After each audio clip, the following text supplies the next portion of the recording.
Okay. And Steve is bringing us back to Jeff Seiler with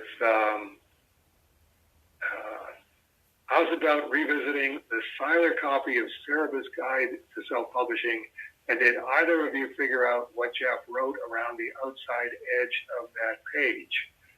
And as you say, we did this one. We did it September 2022. It's actually just a little over a year ago. But I'll grab it off the desk and take another look, I guess. So did you do that? Yeah, I have it right here. And okay. I took a look at it, and even, right in my face, I have trouble reading some of his little scribbles. Right.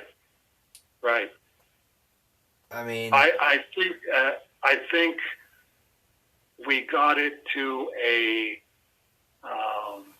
theoretically, this is what it said, stage. I had hoped that I could see more looking at the actual copy through my jeweler's loop, but that didn't happen. That's always the faint hope, and sometimes not faint hope. Sometimes that's exactly what's required, is good strong light and a jeweler's loop, and when you can see the actual topography of what you're looking at in physical space. This is Jeff Seiler's Guide to Self-Publishing copy. He actually wrote in it, I can see the evenness and unevenness of the ballpoint pen that he used, but I'm not able to read what he wrote right at the spine, right where he wrote into the spine. And it's probably just one of those eternal mysteries until we come up with some sort of atomic level magnification that can really crunch the whole topography and say, at the very least, this is what is there that you couldn't possibly see either with your naked eye or with a jeweler's loop. I looked at it again, and the easy to read stuff is easy to read, but when you flip it upside down, it's a good thing his creator didn't. Also, it's a good thing that most people who will read this will realize that I ran out of space, even though I have, and that's where it's squiggles. I cannot figure out for the life of me. I think what's particularly funny is I think it's pretty obvious that Jeff was 3 sheets to the wind, writing in his own personalized copy with a sketch in it. And I'm willing to bet if you found him the next day and said, Jeff, what did you write here? He would look at it and go, I haven't the faintest idea. I know he ends up saying something about that we'll laugh, and it's like, well, yes, Jeff, we are laughing. Yes, he was at least a prophet in that sense, that he knew that this wasn't the last time anybody would be addressing his handwritten comments. I don't think he understood how many years later and how many different times we would go back to that well. But there you go, Steve. An unsolved mystery, and perhaps we can get it on television on Unsolved Mysteries, and they can tell us what it says. Okay, moving on to Margaret has one of them notebook questions. Hey, Matt, in my column for this week, check it out in drafts. It looks like Dave did most of what looks like Cerebus number 70 in December of 1984 in notebook number 8. But then that issue is dated January 1985. I'm only thinking that the calendar is for Cerebus number 70 due to the other items in the notebook around the calendar. Was he only working a month ahead? Was the date on Cerebus number 70 different from the date it actually was in comic shops?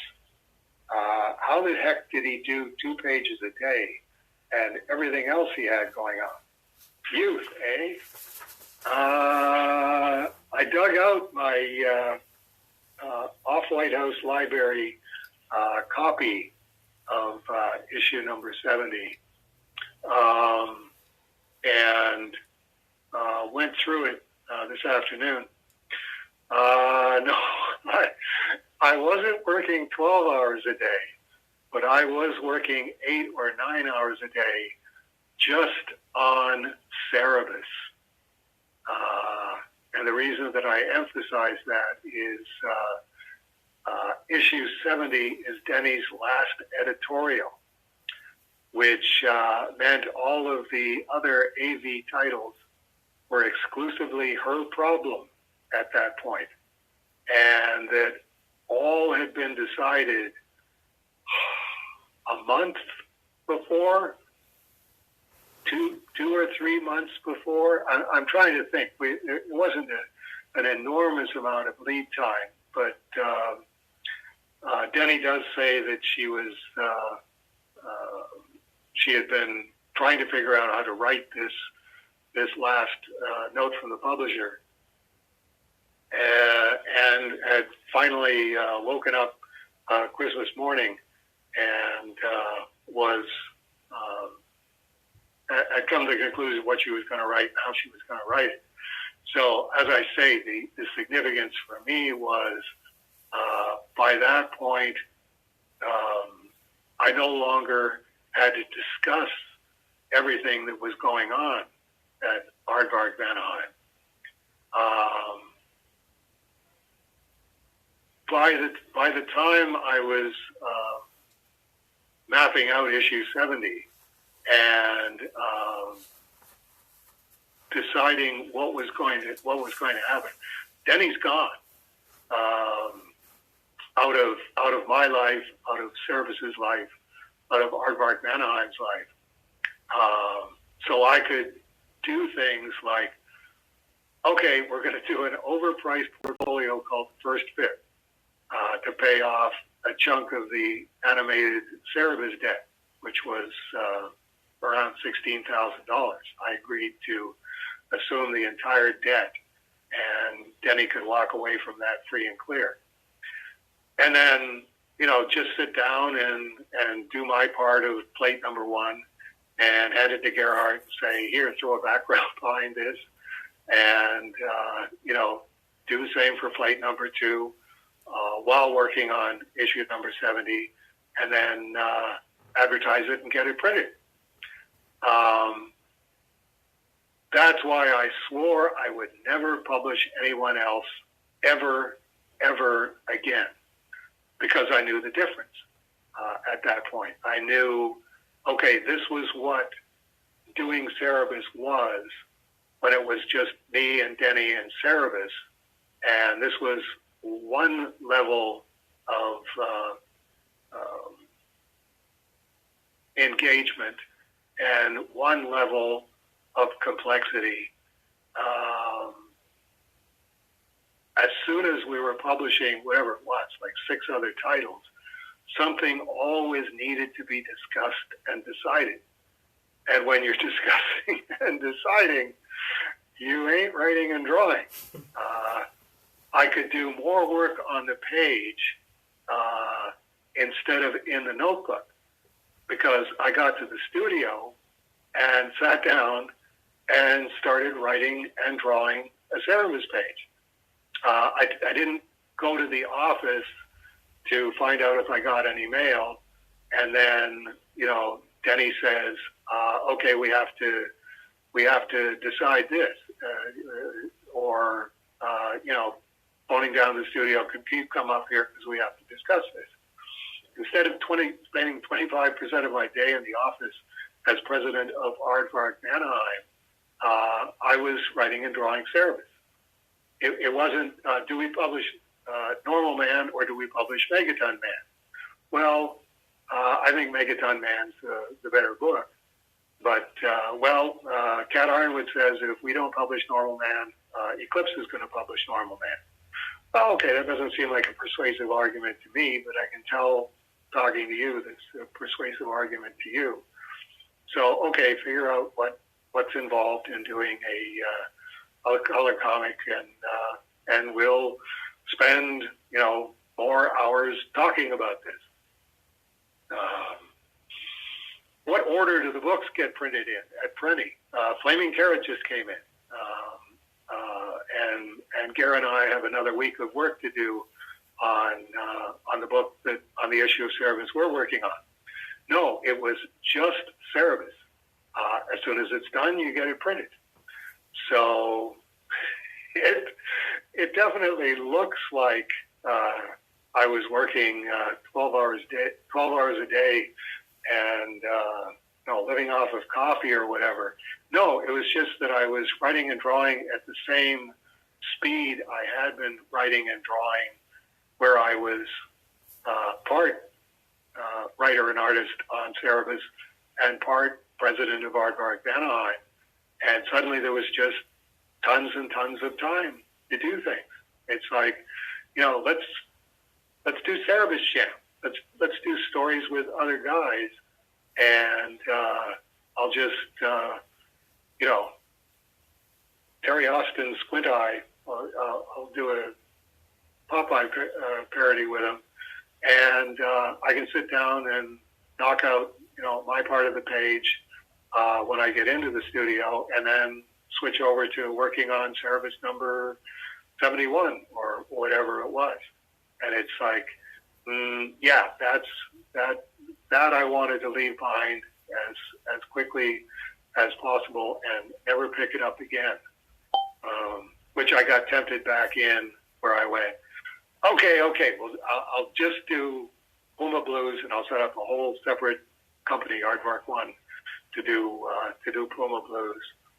And I had learned enough at that point to go, okay, only publish books where you don't have to discuss stuff, and you don't have to say, okay, when is this coming in? How far along are you on it? Okay, I'll have a phone conversation with you about promotion or whatever else. It's, no, you're going to make all of the decisions for Puma Blues. Don't bother me. Just make sure that it gets to the printer, and you can do whatever you want. And, they thought they died and went to heaven. It's like, no, I've just learned that if you don't have people who can produce everything and do it completely autonomously, you're just asking for more of your workday taken up with their work. Right. I'm just thinking back to, the San Diego Con where you had the Aardvark One portfolios printed up, and the story about handing one to Howard Schenken, who looked at it like it was a dead fish and went, "No, thank you." Yes. Are you hustling me, Dave? And it's like, showing you a proposal. And it was, I remember you when you were a pimply-faced teenager, and you said some very unkind things about me in print. Let's resolve never to work again. And now I'm going to go into your party and enjoy myself. That was very Howard, and it was like it was very abrupt, but it was and it, arguably cruel but fair. But it was the best way that you could possibly handle that, which is usually what you got from Howard.